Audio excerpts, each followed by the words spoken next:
আমি এখানে আসার আগেও এই ধরনের বেশ কিছু প্রবলেম ফেস করে আসছি।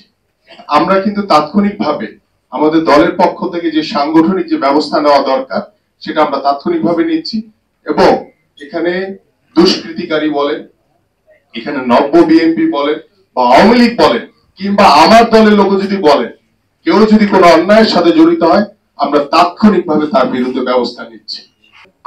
বাংলাদেশ যে আজকে স্বৈরাচার মুক্ত হয়েছে, সেই স্বৈরাচার মুক্ত বাংলাদেশ গড়ার জন্য এবং এই স্বাধীন বাংলাদেশ গড়ার জন্য গত 17 বছর ধরে বাংলাদেশের জাতীয়তাবাদী আদর্শের নেতৃবৃন্দ, বাংলাদেশের সাধারণ মানুষ সকলে আন্দোলন করার ফসল হিসেবে এই জুলাই এবং আগস্টে বাংলাদেশের ছাত্র এবং জনতা যে গণ অভ্যুত্থান হয়েছে, সেই গণ অভ্যুত্থানে বাংলাদেশ নতুন ভাবে স্বাধীন হয়েছে। সেই স্বাধীন বাংলাদেশে আমাদের প্রত্যাশা বাংলাদেশে যাতে আর কোনো স্বৈরাচারের জন্ম না হয়। স্বাধীন বাংলাদেশে আমাদের প্রত্যাশা যে বাংলাদেশে একটি সুস্থ ধারার রাজনৈতিক পরিবেশ তৈরি হোক। এখানে আমার এক ভাই বলেছেন যে 5 বছর পর পর ছাত্ররা কেন রক্ত দিবে। রক্ত 5 বছর পর পর দেওয়া লাগে না, রক্ত আমরা গত 17 বছর ধরে দিচ্ছি। আমাদের অনেক ভাইরা গুম খুন হত্যা হয়েছে, আপনারা সকলেই জানেন, সেটির ব্যাখ্যাতে আমি যাব না।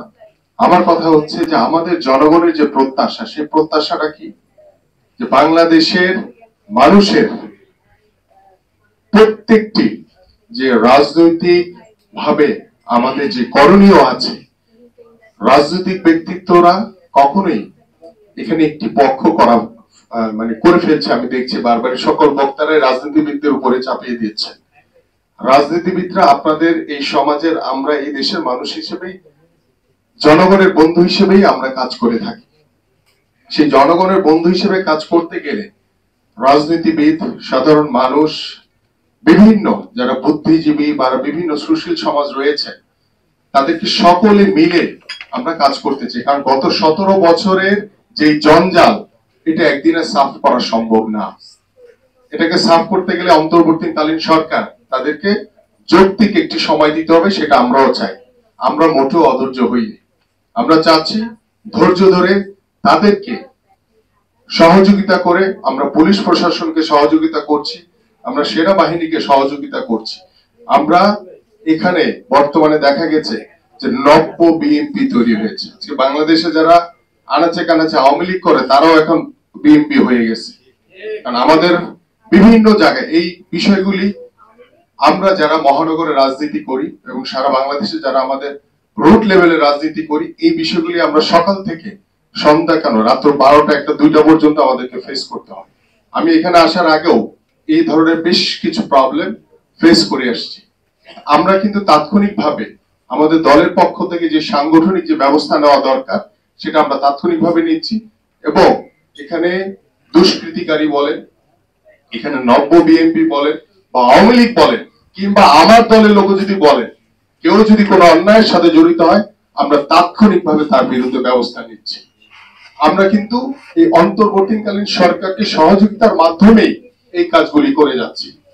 এই জায়গাতে আমাদের আরো অনেক বেশি ধৈর্যের পরিচয় দিতে হবে, আরো সহনশীল হতে হবে, এবং সহনশীলতার মাধ্যমেই আমরা চাই যে বাংলাদেশে একটি সমৃদ্ধশালী শান্তিপূর্ণ বাংলাদেশ গড়ে উঠুক, যে বাংলাদেশে আর কোনো মায়ের বুক যাতে খালি না হয়, আর যাতে রক্ত দেখতে না হয়, কোনো প্রতিহিংসা রাজনীতি আমরা দেখতে চাই না। কারণ এই 17 বছরের যে জঞ্জাল এবং যে ডিজাস্টার হয়েছে জুলাই আগস্টে, এইখান থেকে আমাদের এই নাগরিক সমাজ বলেন, বাংলাদেশের প্রত্যেকটি মানুষের শিক্ষা নেওয়ার বিষয় রয়েছে। যদি আমরা শিক্ষা নেই, তাহলে ভবিষ্যতে আওয়ামী লীগ যে ভুল করেছে, ভবিষ্যতে বিএনপি সহ কোন রাজনৈতিক দল আর কখনো ভুল করবে না। এবং আমরা এটাই প্রত্যাশা করি। সেই প্রত্যাশা অনুযায়ী আমরা যদি তাদের কাঁধ মিলিয়ে কাজ করি, তাহলেই এই বাংলাদেশের রাজনৈতিক পরিবেশ, বাংলাদেশের সাধারণ মানুষের যে প্রত্যাশা, সেই প্রত্যাশাগুলো আমরা পূরণ করতে পারবো। তখন আমাদের এই জনগণের যে প্রত্যাশা বা অন্তর্বর্তীকালীন সরকারের যে রোডম্যাপ, এগুলো নিয়ে আমাদের খুব বেশি আলোচনা করার প্রয়োজন হবে।